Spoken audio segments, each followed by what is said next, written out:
بسم اللہ الرحمن الرحیم۔ السلام علیکم ورحمۃ اللہ وبرکاتہ۔ معزز طلباء کرام، امید ہے آپ بخیر و عافیت ہوں گے۔ آج ہم کتاب ہدایہ جلد رابع میں کتاب الشفا کے سبق نمبر 18 کو پڑھیں گے۔ ہمارے سبق کی ابتدا قال وَإِنْ أَحْضَرَ الشَّفِيعُ کی عبارت سے ہوگی اور ہمارا سبق لِيُقْضَى بِالْفَسْخِ عَلَيْهِ کی عبارت پہ مکمل ہوگا۔ آئیے پہلے اپنے آج کے سبق کی عبارت کو پڑھتے ہیں۔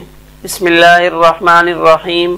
قال وَإِنْ أَحْضَرَ الشَّفِيعُ الْبَائِعَ وَالْمَبِيعُ فِي يَدِهِ فَلَهُ أَنْ يُخَاصِمَهُ فِي الشُّفْعَةِ لِأَنَّ الْيَدَ لَهُ وَهِيَ يَدٌ مُسْتَحِقَّةٌ وَلَا يَسْمَعُ الْقَاضِيَ الْبَيِّنَةَ حتى يحضر المشتري فيفسخ البيع بمشهد منه ويقضى بالشفعة على البائع ويقضي بالشفعة على البائع ويجعل العهدة عليه لأن الملك للمشتري واليد للبائع والقاضي يقضي بهما للشفيع فلا بد من حضورهما بخلاف ما إذا كانت الدار قد قبضت حيث لا يعتبر حضور البائع لأنه صار أجنبيا إذ لا يبقى له يد ولا ملك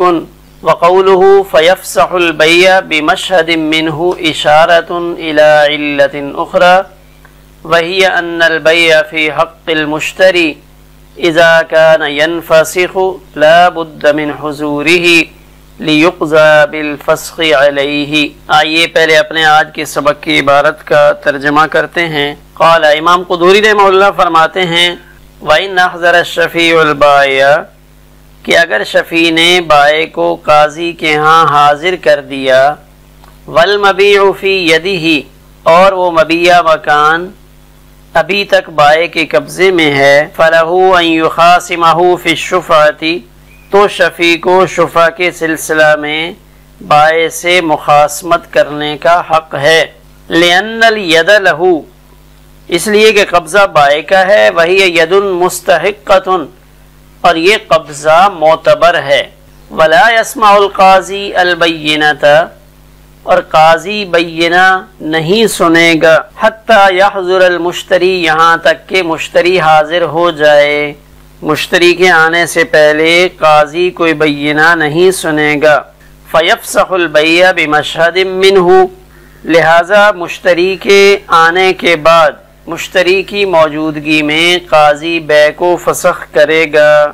وَيَقْضِي بِالشُّفْعَةِ عَلَى الْبَائِعِ بائع کے خلاف شفع کا فیصلہ کرے گا۔ وَيَجْعَلَ الْعُهْدَةَ عَلَيْهِ اور اس کی ذمہ داری ڈالے گا بائع پر۔ لِأَنَّ الْمِلْكَ لِلْمُشْتَرِي اس لیے کہ ملک مشتری کی ہے اور قبضہ بائع کا ہے۔ وَالْقَاضِي يَقْضِي بِهِمَا لِلشَّفِيعِ اور قاضی شفیع کے لیے ان دونوں چیزوں کا یعنی ید اور ملک کا فیصلہ کرتا ہے۔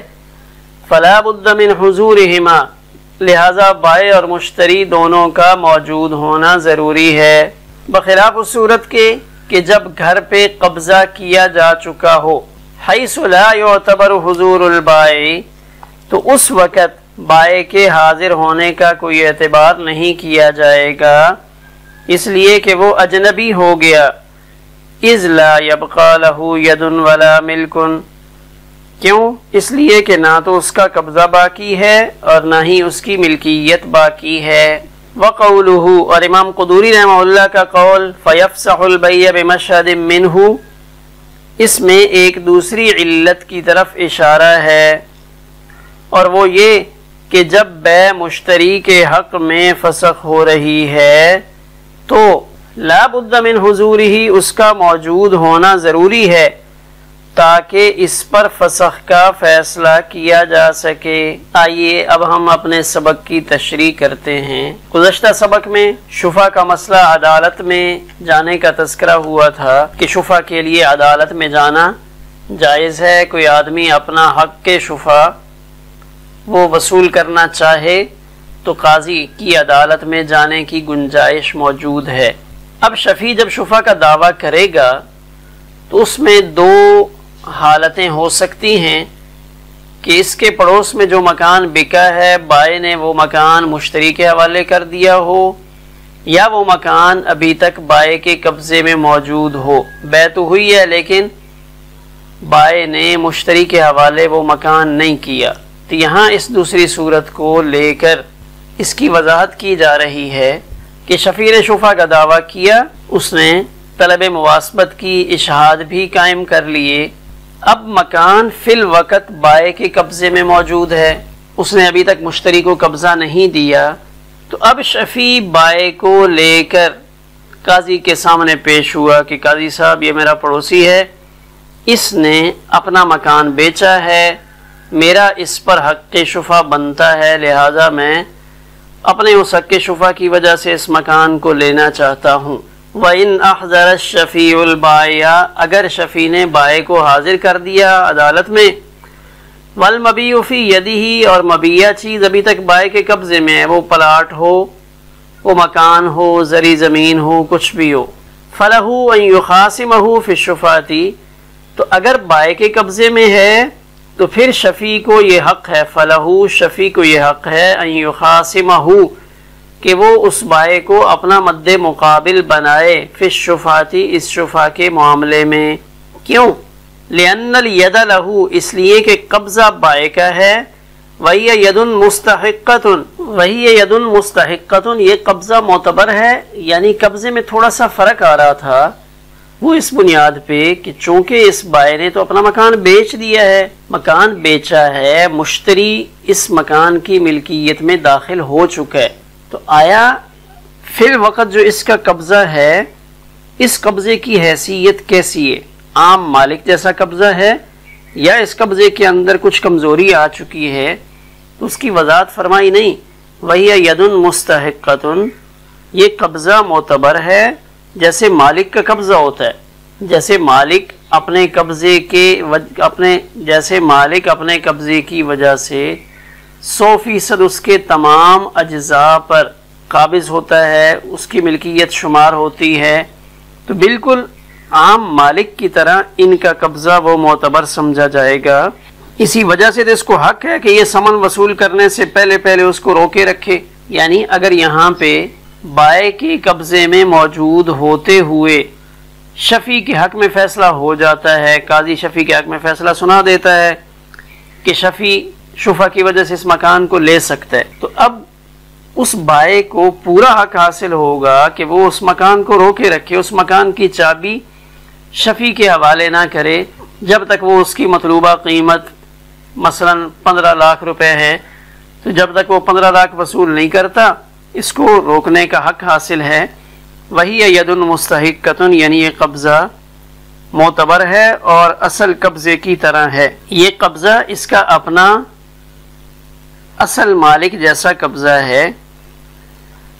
تو اس جملے کے ذریعے احتراز کیا ہے مودع اور مستعیر ان لوگوں کے قبضے سے کہ ان کا جو قبضہ ہوتا ہے وہ قبضہ اس درجے کا نہیں ہوتا، اور یہ ضابطہ ہے کہ جس کا قبضہ ہے فی الوقت معاملہ یا جھگڑا یا کیس اسی کے خلاف چلتا ہے۔ وَلَا يَسْمَعُ الْقَاضِي الْبَيِّنَةَ حَتَّى يَحْضُرَ الْمُشْتَرِي، تو اب معاملہ بظاہر تو شفیع اور بائع ان دونوں کے درمیان ہو رہا ہے، لیکن اس مکان کی چونکہ بیع ہوئی ہے اور مشتری وہ اس مکان کا مالک بنا ہے، ملک مشتری کی طرف منتقل ہوئی ہے، ملک منتقل ہوئی ہے تبھی تو شفیع کو شفا کا حق حاصل ہوا ہے، اگر ملک منتقل نہ ہوئی ہوتی تو شفیع کو شفا کا حق حاصل ہی نہ ہوتا۔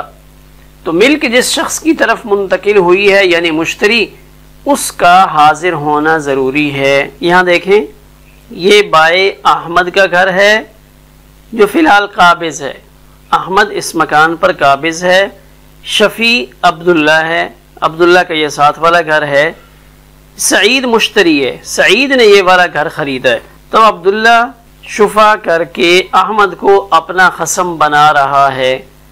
تو اب جب قاضی کی عدالت میں مسئلہ چلے گا تو یہ نہیں ہے کہ قاضی صرف شفیع کو سامنے بٹھا کر اور احمد کو سامنے بٹھا کر فیصلہ کر دے گا، بلکہ قاضی جو مشتری سعید ہے اس کو بھی بلائے گا۔ مشتری سعید جب آئے گا تو اب قاضی جو گواہی کا سلسلہ تھا وہ شروع کرے گا، یعنی قاضی نے جو چھان بین کرنی تھی، ہم پہلے سبق میں پڑھ چکے ہیں کہ قاضی مختلف طرح کے سوالات کرے گا۔ پہلے عبداللہ کا جو گھر ہے اس کے بارے میں کھود کرید کرے گا کہ واقعی یہ گھر عبداللہ کا اپنا ہے۔ پھر احمد کا جو گھر ہے اس کے محل وقوع سے متعلق پوچھے گا کہ اس کے دائیں بائیں کون رہتا ہے، اور واقعی احمد نے یہ گھر بیچا ہے اور سعید نے یہ گھر خریدا ہے۔ تو کہتے ہیں قاضی یہ ساری چیزیں مشتری کی موجودگی میں کرے گا، کہ جب مشتری بھی آ کر بیٹھ جائے گا تو اب قاضی بینہ سنے گا۔ مشتری کی غیر موجودگی میں قاضی کسی قسم کی کوئی کارروائی نہیں کرے گا۔ وَلَا يَسْمَعُ الْقَاضِيَ الْبَيِّنَةَ حَتَّى يَحْضُرَ الْمُشْتَرِي، قاضی بینہ نہیں سنے گا جب تک کہ مشتری حاضر نہ ہو جائے۔ اب جب مشتری حاضر ہو جائے گا اور قاضی جب تحقیق کر لے گا کہ واقعی احمد نے یہ مکان بیچا، سعید نے یہ خریدا تھا اور عبداللہ شفیع ہے، اس عبداللہ کا حق اس مکان میں بنتا ہے، تو اب قاضی 3 کام کرے گا۔ اگر مکان بائے کے قبضہ میں ہو تو قاضی مشتری کی موجودگی میں شفا کا فیصلہ کرے گا اور 3 کام کرے گا۔ سب سے پہلے بے فسخ کرے گا، یعنی بے کا رخ بدل دے گا۔ بے کا رخ بدلے گا یعنی پہلے وہ مکان مشتری کی ملکیت کی طرف جا رہا تھا، مشتری اس کا مالک بن رہا تھا، لیکن جب شفیع عبداللہ درمیان میں آیا اور عبداللہ نے اپنے حق شفا کے ذریعے اس مکان کو لینے کا دعویٰ کیا، تو اب قاضی بے کا رخ تبدیل کرے گا اور بجائے اس کے کہ اس مکان کا مالک سعید بنے، قاضی اس مکان کا مالک عبداللہ کو بنائے گا، یعنی بے فسخ کرے گا۔ فسخ کا مطلب یہ ہے کہ بے کے رخ کو بدل دے گا۔ کیوں؟ بے فسخ نہیں ہوگی، اس لیے کہ اگر بے کو سرے سے ہی فسخ کریں تو اس فسخ کی وجہ سے تو حق شفا ہی ختم ہو جائے گا۔ حق شفا کے ثابت ہونے کی وجہ یا شرط ہی بے ہے، تو اگر بے ہی ختم ہو جائے گی، بے کو ہی فسخ کر دیا جائے گا، تو بے کے فسخ ہونے کی وجہ سے اگرچہ فی الوقت یہ بے مشتری کے حق میں فسخ ہو رہی ہے، لیکن در حقیقت یہ فسخ نہیں ہے بلکہ اس بے کے رخ کو تبدیل کرنا ہے۔ تو پہلا کام قاضی بے کو فسخ کرے گا، یعنی بے کو منتقل کرے گا، بے کے رخ کو پھیر دے گا۔ اور دوسرا کام کہ بائے کے خلاف شفا کا فیصلہ سنائے گا، چونکہ قبضہ بائے کا تھا اس لیے قاضی بائے کو مخاطب بنائے گا احمد کو کہ احمد آپ یہ مکان شفا کی وجہ سے عبداللہ کے حوالے کر دو، تو بائے کے خلاف شفا کا فیصلہ سنائے گا۔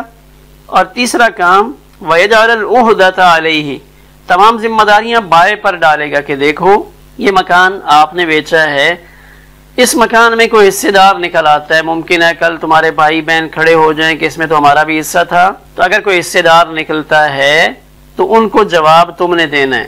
یہ 15 لاکھ روپے جو تمہیں دیے جا رہے ہیں اسی میں تم نے اس کا حساب کتاب کرنا ہے۔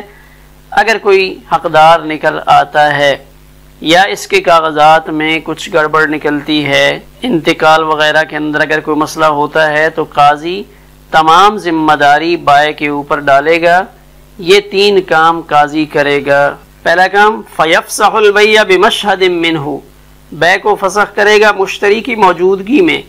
کیوں؟ کہ مشتری اس کی ملکیت ہے، بائے کا قبضہ ہے، ملکیت مشتری کی ہے، ایک چیز بائے سے لی جا رہی ہے اور ایک چیز مشتری سے لی جا رہی ہے، وہ چیز جو مشتری سے واپس لی جا رہی ہے وہ ملک ہے، لہذا اس کا موجود ہونا ضروری ہے۔ وَيَقْضِي بِالشُّفَاةِ عَلَى الْبَائِعِ یا وَيُقْضَى بِالشُّفَاةِ عَلَى الْبَائِعِ، بائے کے خلاف شفا کا فیصلہ سنایا جائے گا۔ اور تیسرا کام وَيَجْعَلَ الْعُهْدَةَ عَلَيْهِ، اور ذمہ داری بائے پر ڈالے گا۔